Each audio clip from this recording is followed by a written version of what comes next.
West address. Give me a Key West address.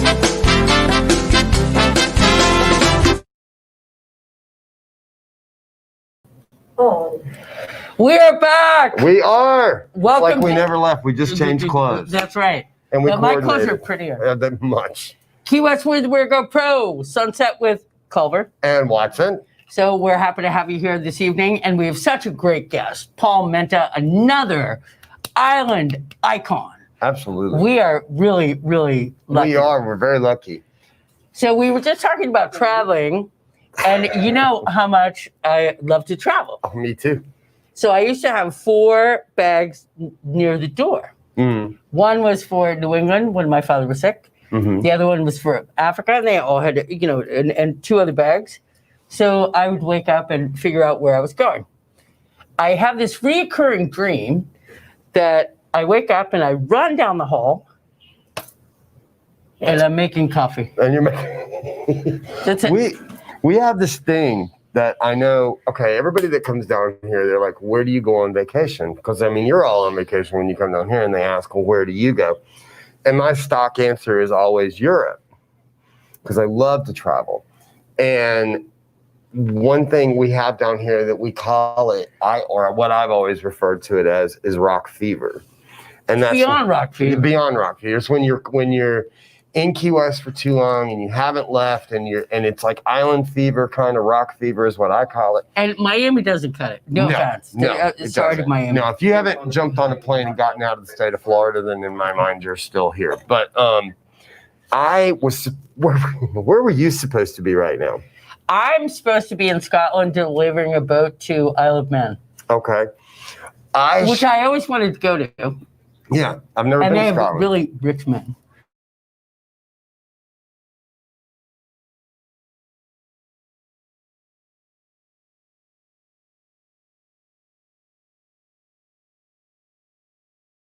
See, I like to talk about the trips that I was supposed to be on because they sound so fancy and it just wows everybody behind. It's like, oh, I was supposed to be. But this year, me and my good girlfriend, Jess, I know she's not watching because she's probably working. So, hi, Jess. I know that. And Mom's there. Hi, Mom. Hi, Mom. Hi, Mom. I was supposed to be, this sounds so fancy. I was supposed to be Croatia. Okay. Greece. Okay. And we were going to try to go to Turkey. Now, how blah does that sound? No, I love Turkey and Greece. I've never been to either one. Oh my God, you can. And Oslam is from Turkey. Yep. So I would go to Turkey, back to Turkey in a heartbeat. I've never been to Croatia. I've heard Greece, beautiful things. But Greece, if you remember, my brother-in-law, Piero Versa, started the gay destination of Mykonos. Absolutely. And we were supposed to be. That. So we were supposed to be. And I still own part of a nightclub there, just so you know. Oh, which part? Yeah, the Greek attorneys will give it to me, no problem. I have a friend that I was really excited about going to Mykonos because I have friends. Well, they ended up selling the piano bar, but they had a piano bar over there for the longest time. Right. And all my friends from New York would like go over and perform, and it was my our collective hope that I would get to go over there and perform at the piano bar because I performed at the piano bar down here. Like you haven't. Yeah, I sing a little, just a little, because once I start, everybody else is like, okay, that's enough. Drama. Yeah, no, it's terrible. No, but I wanted to go over there, and I still have it. And this year I was going to make it, and they sold the bar, and then this happened. So, well, you can still go to Piero's and use my name. All right, okay. No, seriously, I might come with you. Okay, yeah, absolutely. Seriously. Well, I'll take a picture. It'll be a good night of drinking, and that's it. Point to the picture. Yes. Yeah. But anyways, tourism is such a funny thing. It's very fickle. It's very fickle. And people don't really understand how fickle tourism is. It needs to be developed. Mm-hmm. You need a foundation. Mm-hmm. You need to have people that understand. I've worked in 7 other countries. Oh. One of my greatest contracts was I got hired by the Nigerian government. Oh, that's not when you got shot at? The first time. To increase tourism in Nigeria. And I thought I spent a lot of time in East Africa, not West. Mm-hmm. So I thought, well, all right, I'll go there. I haven't seen Senegal or Ghana, Benin or anything. Holy crap. Really? I was like, I want to go back to East Africa. Oh They're my- nicer over there. They're much nicer. They're much nicer. They tell you when they're going to shoot at you over there. Well, they always, they were warning shots. If they wanted you dead, they would shoot you.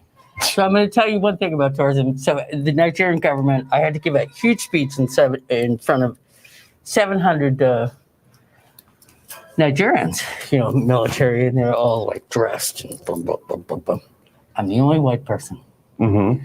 And my assistant's name was God's Will. Mm-hmm. God's will? Yeah. God's will. Okay. Yeah. She's a beautiful woman. It's a great, well, I was just going to say it's a great name. It's like, I mean, if My I was driver's name was Patience. Patience, God's Will. if I'm being driven around, I want it to be somebody named Patience. I'm just saying. Oh, he hated me. Oh, really? Oh, God. I can't imagine. Were you a backstreet Nigerian driver? No. No, because he wanted women in the kitchen and having babies. Oh, Whatever. okay. So I had to give a speech in front of 700 Nigerians after my third day there. And Voice of Nigeria was there. We were on TV and everything else. Uh-huh. And then subsequently, 6 months later, I got exiled. Was it something you said? Just a touch. Might have been something. So 6 months later, they were looking for an update on tourism. And the place, I love the Nigerians, but the infrastructure is just so out of the mark. So I'm the only white girl on the ground doing business. So I got to know the Lebanese mafia. And if they came by here today and said, beep, beep, get in the car, I'd get in the car. Oh, okay. Just so you know. So I had to give a speech, and I said, well, here's the drill. There's 3 people. I've increased tourism by 100%. Mm-hmm. I said he went from 4 people to 8. That's pretty good. That was awesome. 6 months, not bad. Yeah, no. I said, otherwise, domestically, you really need to look at the slave routes. And I had gone all around Nigeria and Benin and Ghana and Togo. Skip Togo. No, seriously. Scratching it off my list right now. There you go. And I said, on the 3rd, if you're looking for people that haven't been in combat for a while, this is a way for them to live. So I was packed and ready to go. Well, I knew I was getting, and I got exiled. you got exiled. Yeah. Well, I'll tell you, we were talking the other day about what are your favorite, like, what's your favorite, like, of course we love Key West and it's our hometown, but I mean, you do need to travel because you don't want to catch rock fever. But what's your favorite, like, what's your go-to place that you love to go to that just like vacation-wise, where you just like, I'm not a good vacationer, so No? I don't sit by a pool and read a book. God, I do. And I don't fit into a bikini anymore, so I don't really care about that. I like going on an adventure. an adventure? So Africa would be mine. See, for me, I think now I will say we did 2 weeks in Italy in 2018, which was just, I loved it. It was amazing. It was beautiful. We got to go. I talked to people who've been to Italy and they were like, oh my God, you went to so many places. I could just sit here and like list off all these places. And it was just great. I will say, if you get the chance to go to Cinque Terre, Oh, I it's love Cinque absolutely Terre. stunning. Yeah. It's And absolutely Verona. stunning. And Verona is where we stayed. We Verona. were based out of Oh Verona. my God, Verona is fantastic. gorgeous. Oh yeah. Absolutely. And then shout out to Martin and Ale, who are my friends that are from Verona that we ran into over there. And they have Juliet's house that's there. Yeah. And all it's beautiful. Brilliant. And the food is outstanding. Amazing. There's But no the such thing thing I as a love bad about meal. Africa is you never know what's going to happen next. Well, and the thing I like, what I was going to say, I loved Italy. I would definitely go back, but I got to say my favorite spot, Where? St. Bartholomew.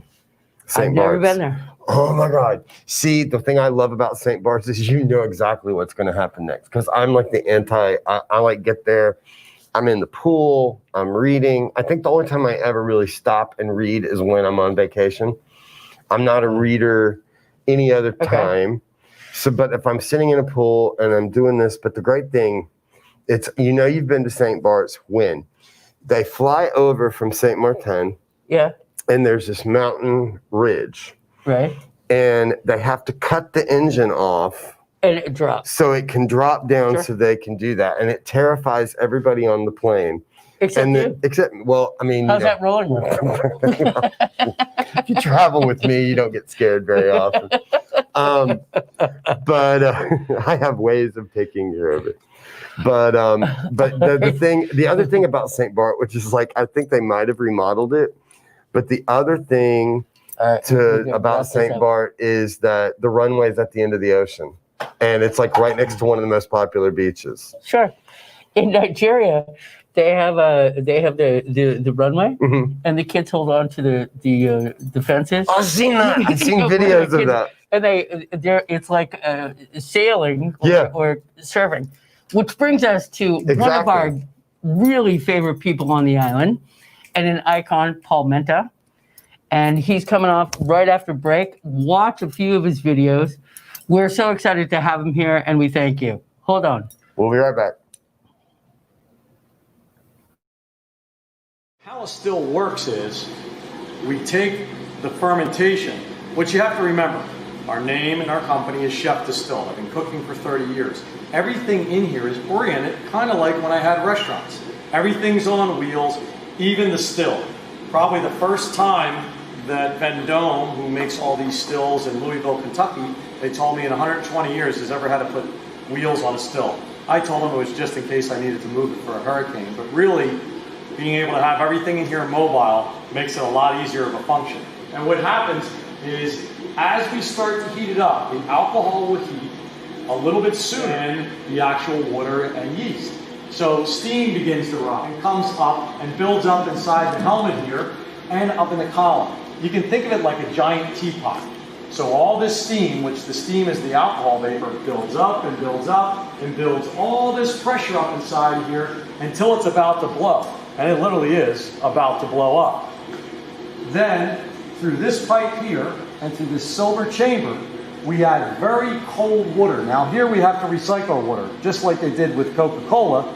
To make it, we have to recycle our water because we don't want to waste it and have it going down the drain. So we chill it and we send very cold water through here, through this worm. We let it go through the cylinder and go up, and all of a sudden, once it meets that heat in the middle, the pressures change and it actually condenses. And what I mean by condensing is the vapor that's the alcohol hits the cold and starts to drip and makes its way down and comes down the copper tubing and comes down to here, where all of a sudden we start to get rum.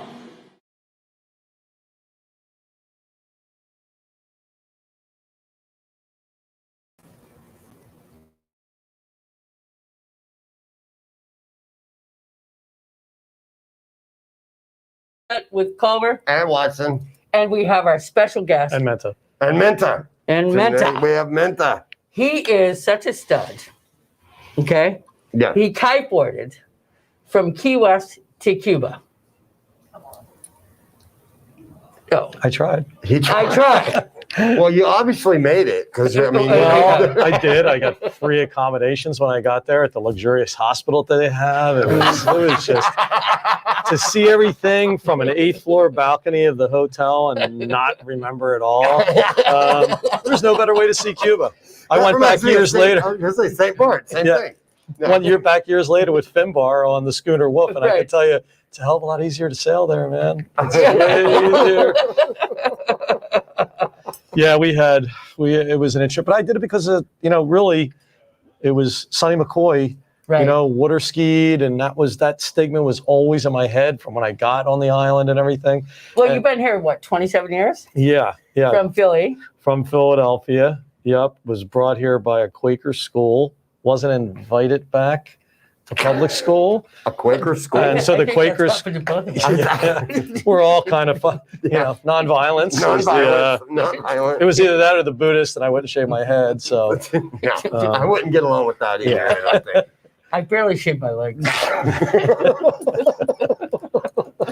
Hence the jeans. There we go. Hey, stop. obviously, Yeah, I yeah. don't. Well, yes. But you also started a school for kiteboarding for the best in the world. Was that here? I know you did it for 15 years here, but there was one in Hawaii. Yeah, so I did something called the Kite House. Okay. Because coming from Key West, and then summer times here used to be nothing. Oh my Oh, God. yeah. So leaving here, going to Hawaii or going to Venezuela or Puerto Rico or these other places, I wanted to have a place where everybody felt like they were at home. And I noticed in the evenings, because I spent my first part of my life always cooking and always in restaurants like you. Right. And so I ended up cooking for everybody. And then I ended up finding them and picking them up in the middle of the night, wherever they were at. And one night somebody was really, really drunk and got picked up by the police. And they said, where are you at? We're just going to take you back. And he's like, I don't know. I don't remember the address. You know, that like with the kite guy in that kite house. And Boom. the name happened and everybody was always welcome. And it became like this really lifestyle, fun on the day, having meals together, doing things, and people were from all over the world. So, I mean, a lot of the countries you guys were mentioning earlier have great. Croatia is amazing to kite at and everything. And the people are really friendly, and Turkey and all these places. So, you know, it really educates you as well in a way because you're with all these different cultures. So you pick up on a lot of things, which is great because really that's what Key West is like anyway. So that's what, I mean, I was going to say, I always call us the biggest, smallest town in the world because there's people from all over the world that live here, and not just live here, but you live here year round and you see them every day, and you kind of pick up, everybody's sort of hodgepodges into this like one human family way of living. And we all for years, I said, we're not the end of the earth, we're the beginning of the world. Exactly. That's exactly a great way of putting because, it. you know, you've traveled, you do what you do, and your passion, you're inventive. We all have our own talent. But even for the kids, they're not necessarily all traveling. They do travel a lot here, but they're hearing experiences from other people around the world, and it inspires them. I want to go. I want to go there. I want to go, which is a great thing. Yeah. No, I think that's one of the most amazing things about down here is that, you know, you're such an icon and you're so inventive. And I don't think any grass lives underneath your feet. Yeah, that just means I work a lot. That's a polite way of saying it. All right. But can you tell me about the three hands revolution for a second? You know, there came a point now when I came down here in the 80s, you know, things were still a little, they were tough. And, you know, I got involved in lobstering and pulling traps on boats and going out for different things and fishing. And it was great experience. And listen, I won't lie, man. I mean, if I went out spearfishing, like, you know, I used to go meet up with the guys at the restaurant and, you know, here, this is what I need. We go out and get it. And that was it. Look, people took advantage of that. And so they had to put some laws into effect and everything. So it became very difficult for the fishermen. And moving forward in the restaurant world, it was like, what can we do? These fishermen are going extinct. And we're not going to have it here anymore. It was hard enough even to get pink shrimp here. But I was doing something in Montana, and there they are on the display case. I'm like, you know what you can get from Key West that I can't? And they're like, what? I'm like, those shrimp. So we got to, with a couple other people, we got together and we formed, you know, this conglomerate going from dock to dish, which was something that started up in New York. But you got the same box, you know, kind of every week was a mystery box. People down here know seafood. They want what they want. They don't want to just be given the mystery box. So we moved on from that, did the three hands, got the fishermen involved, got them on baseball cards, made them rock stars. The ultimate goal with that was to have the fishermen become the celebrities down here, and people want to know them. They are the celebrities. And now, since all that's going on, and I've left all that, because the fishermen have moved into getting their licenses, selling it themselves, providing, and now tourists come down here and want to go up to Stock Island or wherever these guys are selling. They're all setting up. They're delivering. Isn't that great? They're delivering a lobster. I saw a guy the other day walking in the street. I'm like, oh, thank you. You just want to, like, you know, being a restaurateur, I used to wait for the fishermen to come in at 4 o'clock and drive up and say what they had. So it was straight off their boats. And it was illegal. But it was fresh. That's the kind of things that make the world go around. Yeah, but the 90s, you know, not to be dating stuff, but the 90s was good eating on this island. The hardest thing was to figure out where you're going to go out to eat every night as a local. Because it's like, oh my God, I want to go here, or I want to go there. They're making this, or they're doing that, you know, and everything. We went away from that for a while. every night you get mahi-mahi. Yeah. I was like, but it's not season. It's not in Where- season. It's and- not season, and it's no offense. We can swear on the show. It's bullshit. It's bullshit. But and you're one of the true blue, and I think all of us are. That we've stood for Key West and will stand for Key West. And I love the fact that you got those guys to stand and deliver.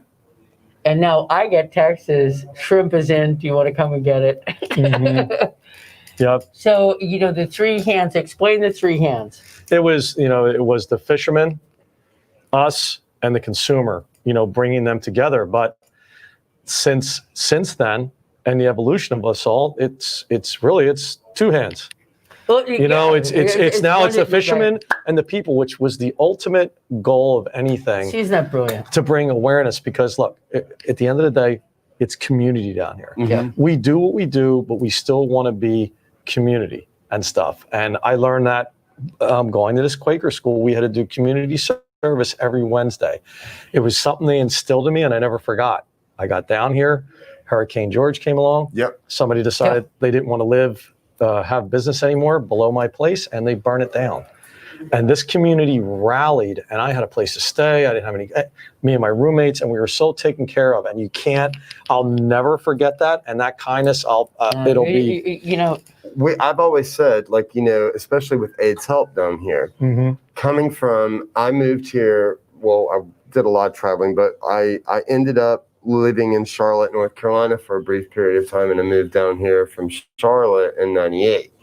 And I remember when I got down here, with the way AIDS Help, made sure everybody had food, made sure they had their medication. I'm like, you couldn't get in Charlotte, North Carolina, not to knock Charlotte, but you couldn't get a hot meal for half these people. You couldn't get people to do, anything for them, let alone make sure that they had their medication, make sure that they didn't have. We were all busy. Oh yeah. Yeah. But but the community does take care of each other. And especially in times like this, and we were talking about hurricanes. I remember after Irma, we were all staying at beachside. Yep. And it's like everybody just couldn't wait to get back and figure out what we had to do. I was working the warehouse in the mooring fields. Yeah. Thank you, Tanya Leto, for getting me shot at again. Appreciate that. Twice.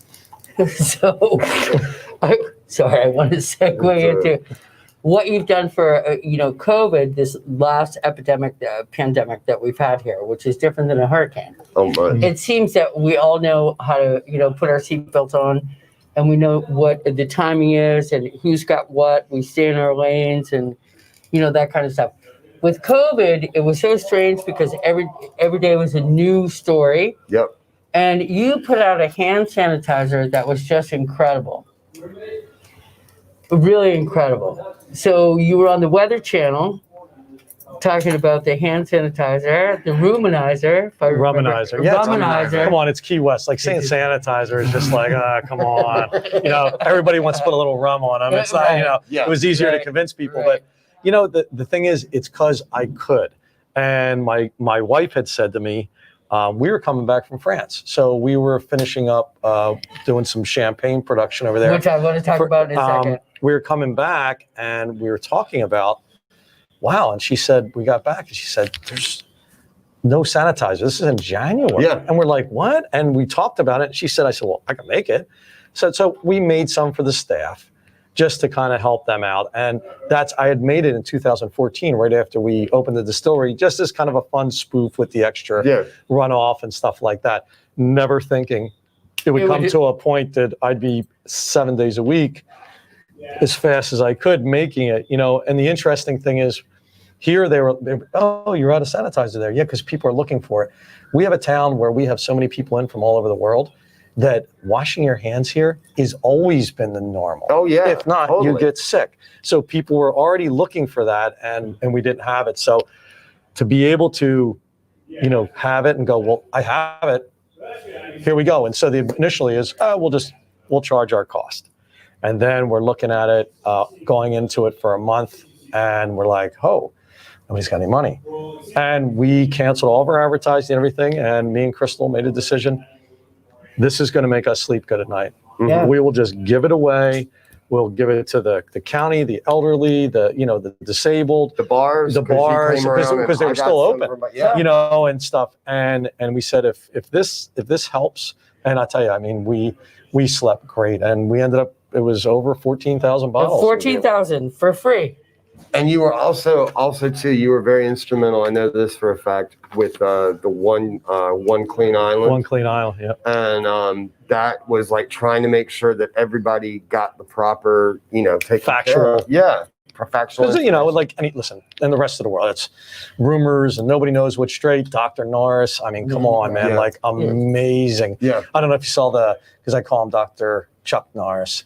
And I don't know if you saw, but I had Chuck Norris do a video for him. No, I did. I saw that. That was great. And I had Chuck Norris do a video for him. And to blow that man away is a real hard thing to do. So it was great, Awesome. But, I mean, people like that really just rallied and kept us safe. And then we rode If it wasn't for him, I wouldn't be alive. Yeah. Really. True story.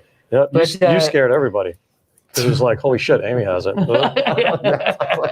was like, of course, but see, that was the last time I was around her. No, but the funny thing of it with me was when they said, well, Amy Culver has it. I'm like, of course Amy Culver has it. Why wouldn't she have it? That's it's like it's like very stylish. It's trending. It's of course she trending has right it. now. So why would it be? But I have two things. I want you to tell the story. We had Joe Weatherby on last week. Rum distillery. That's right. Rum Distillery wants to keep everyone safe. So Key West legal rum is going from the hard stuff to the clean stuff. And the founder says that more than 3,500 bottles have been made so far. Paul Menta is Key West Legal Rum's founder, and he joined us this morning. Realize when you're on an island, sometimes things don't make it this far, especially when they're running short up on the mainland. So we decided we wanted to do this. My staff and everything, my wife has been super supportive of all being in here because, putting them in these little bottles isn't the quickest and easiest thing, but we want everybody to get them. And the most important thing is we haven't been charging for it. Now we're at close to 5,000 bottles.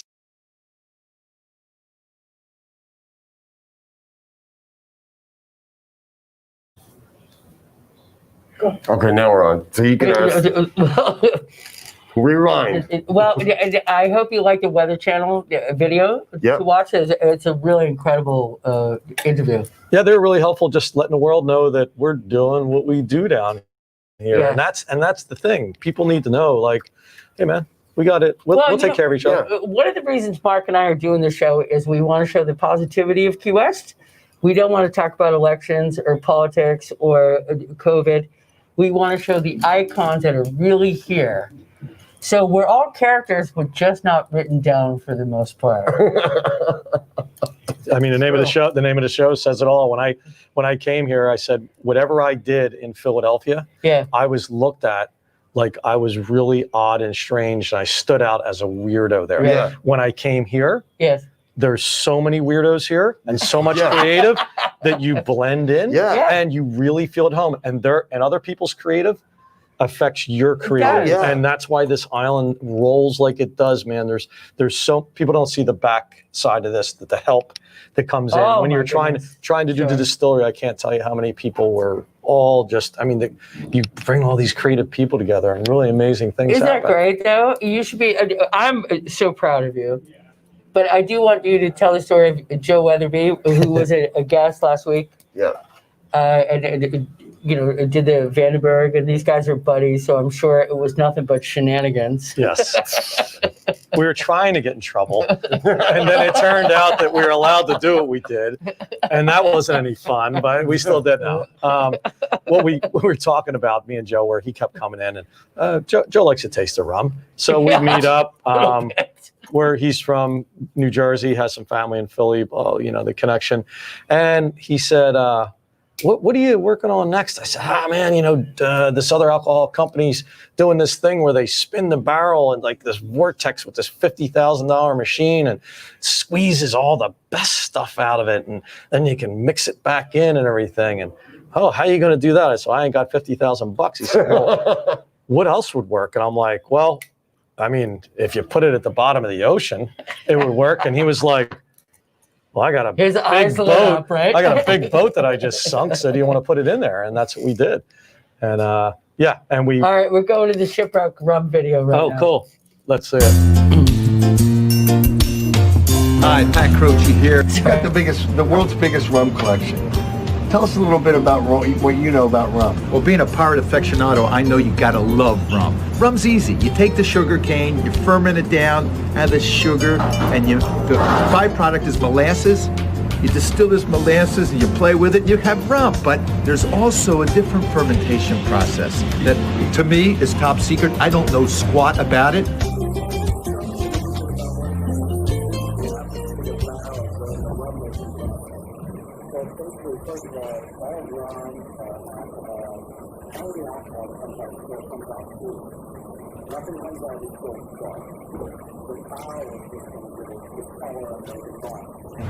You have to put water inside the barrel to swell it up because you don't want your rum leaking all over the place because everybody starts crying. To swell the stains. Yep, to get it all swelled up. I'm very against putting fresh water in a barrel. So what I do is I take them in the ocean. I fill them up with seawater. I let them sit for 2 days. The barrel swells.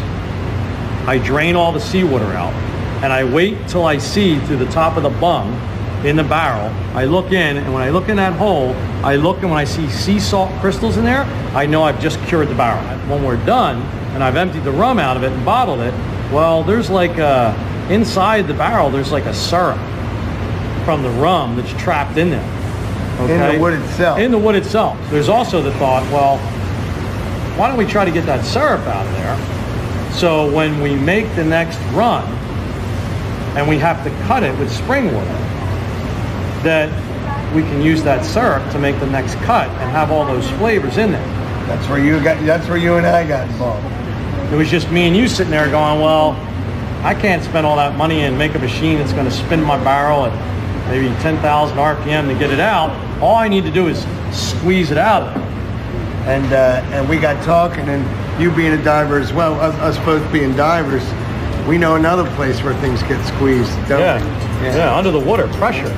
And us with the big artificial reef offshore, that looked like a real good place to not only can we squeeze it, but we can hide it in there so nobody would mess with it. Yeah.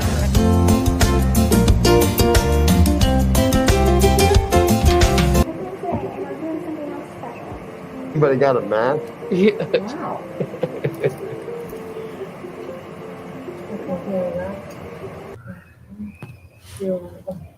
We're all. And we are back. We are back. Key West Where the Go Pro Sunset with Culver And Watson. and our Menta. special guest, Menta.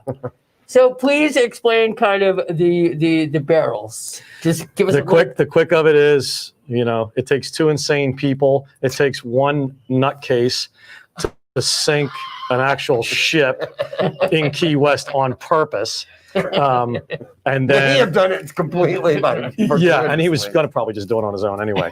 and then it takes another nutcase to decide he wants to make rum. And then these two get together and go, what can we do? Well, we can pressurize a barrel at like 3 atmospheric pressure. And instead of spending $50,000 on a special machine, let's see what happens. And it actually, when they put the barrel in, it actually ended up, I think, in one of the closets or somewhere stuck on the ceiling. And we knew that it had gotten all the pressure on it, and then he brought it back. We were afraid it was going to implode when it got up the top. Sure. It didn't, and we were able to bring it back. I had bottles that I have from like the Why early. would you worry about that? It seems like a regular. No, Yeah, it's just a Do you have a normal. match? I know, really. And we got it up. We brought it back, and I had some bottles from 1910. Right? And we filled them up, and we wanted to raise money for the reef. So at that point, marijuana and medical marijuana was not legal, so it was really great. So we called it the Key West Artificial Reefer, and we made a drink with it and everything. We might have put some other things in there as well and everything. We'll talk about that later. Yeah. But everybody was Watermelon. everybody was very happy when they drank it and spent lots of money. So that was the idea, and all off of a really kind of silly idea, but again, creative. Two people that you would never think would influence each other, and it happened. So Yeah, but that's what Key West is. And this is why we're doing the show, is to really showcase the icons that have influenced every generation from here or a reputation and foundation of Key West. Then you're gonna have a lot of shows because man, there's a lot of them It's here. tons. Do I look tired? We were just sitting like getting a list We together. were putting a and list we were together. trying, I'm like, Oh crap! yeah, I know. I'm like, it's like, wow, we're. But I do want to talk about your distillery, okay, which is at 105 Simonton Street. It's in the old Coca-Cola building. Yeah, if you haven't been there, please go. And also, they're mojito specialists. Yeah. And so you can do, a private party to learn how to do a mojito, and they learn from the best of the best in Havana. In Cuba. Cuba? We sailed there this time. No kiteboarding over. It was much easier. Yes. And I heard that was kind of, anyways. That was interesting. It's always an adventure. Yes. If it wasn't, it would just be Right. boring. Yeah. So I want to say that I picked out a rum for Mark that you make, which is aged Key West raw and unfiltered rum. Oh, that's me. Yes. Completely me. Yeah. There you go. Completely. Do I get to pick out one for you? Yes. Because I brought it with me. It's called Bad Bitch. Ah, perfect. Yeah. It's like you called ahead. Yeah. I mean, seriously.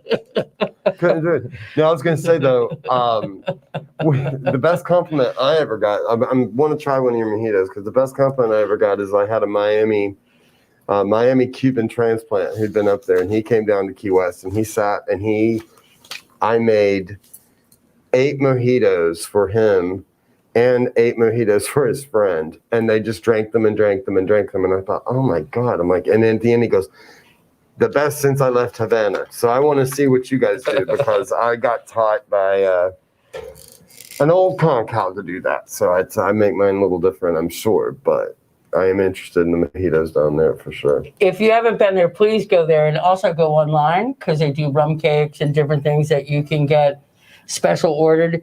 KeyWestLegalRums.com. And he's local. He keeps it local. He stays local. We're all from the same family, whether you like us or not like us. Yeah, kiteboard right there. Yeah, you kiteboard. And every time you're out there, I take photographs, but somebody else always gets a better photograph. God damn it. For those that don't know, we just kind of talked about the kiteboarding in Cuba. Right. How long? What was that all about? 14 or 15 hours. That's where my memory goes. Oh, wow. Blank on it and That's everything. a I was a little bit long- sick before we left, but it was, we got permission from the government. It was, and it was it was the shortest day of the year, the light, Right. and probably the worst time to ever go and do this. It became really But that would big be and blowing. physically killing. That wasn't about, 90 miles this way, right? Right. You have We to had a tack. tack. So we were over 140 miles, and it was a hell of a trip. My son has the same name. I wanted to get our names in the Guinness book. And then after that, when I recovered, I was like, you will now get us in the book. I'm done with that crap. I'm like, I'm going to make some rum. yeah, Call me. yeah. Now, was it like the same? Because I know Diana Nyad just did her swim. Was it also monitored? Did you have? Yeah, we had a smaller boat, which they should have gotten an award for what they went through on the boats, because we couldn't see them. Right. Somebody gave us these really ridiculous watch. They were like plastic compasses, looked like they came out of a Cracker Jack box. Oh, wow. That thing was where we were taking our points off, because the waves were so big we couldn't see the. I was Dave Calvert from Up in our amazing captain. Couldn't see the mast on the boat.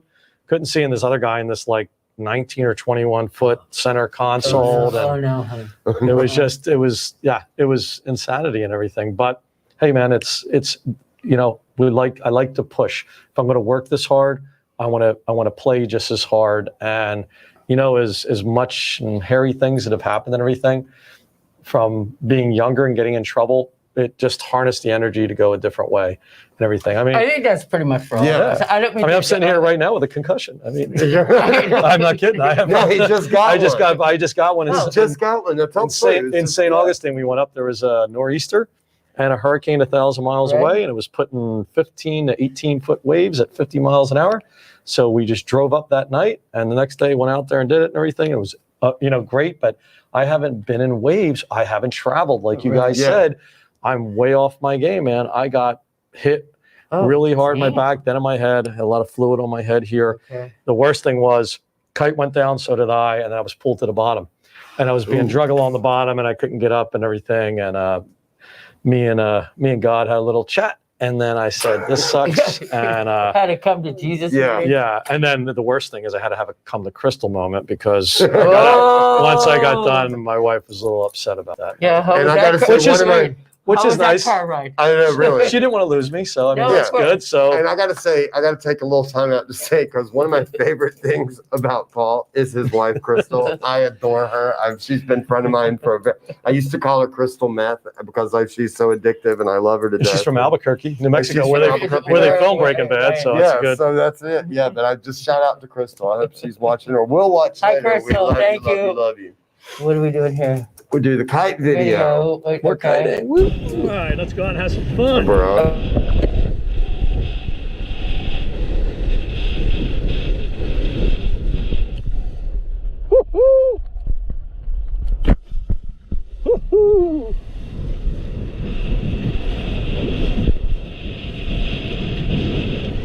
Yeah, it's beautiful out here today.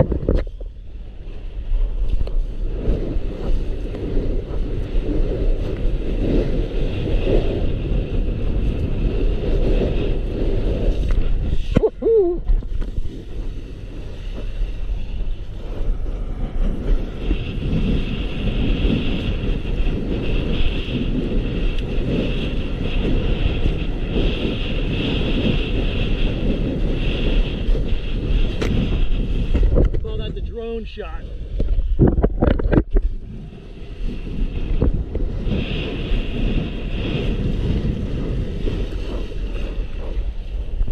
Well, hope you all come out here and enjoy Key West with us. If you're not a kiteboarder, you are. Come down and enjoy the island. What a great vibe, good people, and a hell of a lot of things to do.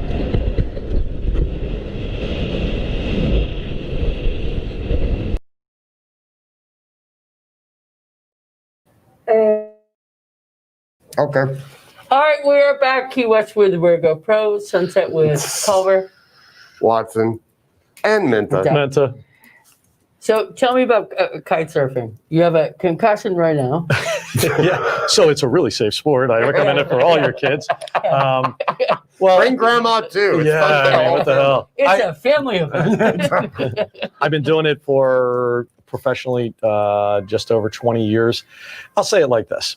When Laird Hamilton goes out and rides a 60-foot wave, Jesus. and we all sit there and go, wow, that was so cool. Doesn't mean we're going to go out and do it. No. So, but it's amazing to watch and everything. So I get to ride with such talented people, and we push each other, Right. and we go out and do it. But you know, you have to understand, like the video you just looked at, Right. and everything. More than likely, I'm pretty sure that was my lunch break. I leave the distillery. Uh-huh. You get to leave a lifestyle down here. I Right. go out and kite, and Yeah. it just, man, it inspires me. It makes me creative. You know, I fall on my head, it knocks me silly a little bit. You know, you think about something new to do, or, you know, is my insurance paid, or any of that kind of stuff. But Yeah. Where's my mortgage? yeah, exactly. But, you know, just this thing with your feet touching the ocean, your hands touching the Yeah. wind, there's an energy and a connection like in sailing or anything else. And it's just, and then you're flying. And I mean, you really are. And it's, I mean, you get some odd looks from birds, you know, and, you know, it's just kind of, it really, and I like the way that one person, these kids used to come down here and we'd be on the tour, we come off and they do this incredible trick and I know what it is. And people be like, oh, and I would just go up and jump twice as high or something and not really do anything. And the people are like, that was amazing. And I look at those guys and be like, so learn something from the older guy. Just got to get up really high, maybe take It's the board always off. good to do. Exactly. Yeah. Exactly. And you'll get some attention. But it really is. It's an amazing sport. It's taken me all over the world. It's taken me over 50 some countries in the world. Wow. See, perfect. You know, so I've done it on the snow, and it's not over. My wife Crystal, she does it. We just travel, and the thing is, because I've always been a cook. I use the term chef lightly for people because chef sometimes just says a really big hat and a big ego. So I've been blessed to learn how to cook for my grandmother, to kiteboard, to fish for myself, and to go places around the world and kite there, meet people, Right. ask them to take me into their kitchen. They teach me to cook something, and then we go out, share a drink, or go see something else. Right. I learn it, and you bring it back to Key West, and you get to Perfect. go and Yeah. and then do suddenly- whatever it is, Yeah. or inspire somebody else and go, hey, I saw this. do Yeah, this. check that out. Do this. This Yeah. is what they're doing. So. Or be inspired. I was down there one time a couple years ago, and we've known each other for a long time. But you were down there kiteboarding, and I just thought, my God, and I went and got my camera, I came back, and I was shooting, and the kids were just standing there in awe of you. And I thought, how inspirational to watch these kids that never thought they would have a chance to do this. Mm-hmm. And you were so humble about the whole thing. You know, you would go way up, and you would come down, and you'd be cool. You'd talk to whomever was on the shore to talk to you, and then go back up. And I thought, that has got to be the coolest thing. I'm amazed by anybody that can, because like literally, Yeah, I tried water skiing once.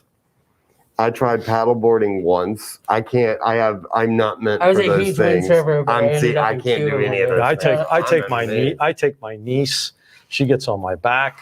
I go out and do flips with her See, I and love everything, that. and I amazing, push dude. her to be no limits. Kelly Jane was down there one day doing.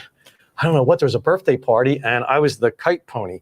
And all of a sudden I was putting kids on my back. Instead of a bounty and taking them out for Paul rides. Menta. I can tell you that I've never, ever been that sore in my entire life the next day because they were choking me out. They were hanging on my back and just jump, hey, clown, higher, I was just like, whoa, like after the fifth one, and then the big kid came and I'm like, all right, man, everybody goes, let's go. But, so it was. He is no longer available for children's parties. Yeah, that's over with, man. Oh my God, check. That's off the box. Yeah, that's amazing. That's Okay. so funny. All right. I would never thought of such a thing in my whole entire life. Oh my God. No. Neither would I. No, I was gonna say I You're would like never a Key West thought of it. bouncy house. Kelly Jane is sadistic, man. I mean, it's like who in the world? I would have never thought. You're trying to do the birthday. Yeah. It was a girl whose birthday was. You're trying to do that person a solid, and all the other kids are like, "Hey!" and say, Do "No, it you're again, dead." Daddy. Do it again. And the wedding crashers, when they stand on their feet and the big girl comes up and he's like, "Oh no!" Anyway, so I digress. It's all right. Paul, I want to thank you so much for coming on with us. It was Really awesome being here. We're gonna go to the George Murphy moment. You knew Georgie very well. Yeah, I was writing a book, Yeah. and I said, "Hey, I think it's done, but I don't know." And he just looked at me and went, "Hey, it's done. Just print it. Yeah, like it's done, done." And I was like, "So like, but you're George Murphy," and he was like, "Seriously, son, just print it." Yep. We do the George Murphy moment because he passed recently, and he was a raconteur, an actor, a writer, a poet, a lecturer, a teacher, a friend of friends, an MC, a basic all-around Renaissance Key West guy. And so this week's we're showcasing Key West Rogue Diaries by Will Soto. Oh, Will's. And if you don't know Will, you will next week. You will next week. Oh, He's our awesome. guest. He's going to be awesome. on. Come back Yeah. by. Oh man, make him walk like the. I know we're thinking about along it. the railing. We're or something. thinking about it. He's So Will is one of another local icon, and we've been so unbelievable. No, it's been really crazed. And it's our 10th show, so please chime in. And if you guys want to, They said it wouldn't last. they said it wouldn't last past 4. That's usually just dates for us. Yeah, I know, really. It's true. It's true. My one standing social event that I do every week. And we still talk to each other. We still talk to each And we other. don't make out. No. So, anyways, but this is for Georgie Murphy, and we're looking forward to Will Soto. And thank you, Paul Menta. What an honor Thank to you, have guys. you here. Really brilliant. Thank you so much, and we'll see you next week. See Key you West guys. with the Weird Go Pro, Sunset with Culver Culver and Watson. and Menta. And then fun. Give me a Key West address, a tattooed waitress, and a fish that's bigger than the hole in my net. A good bottle of rum, a fine Cuban cigar. Life will take care of the rest. Give me a Key West address.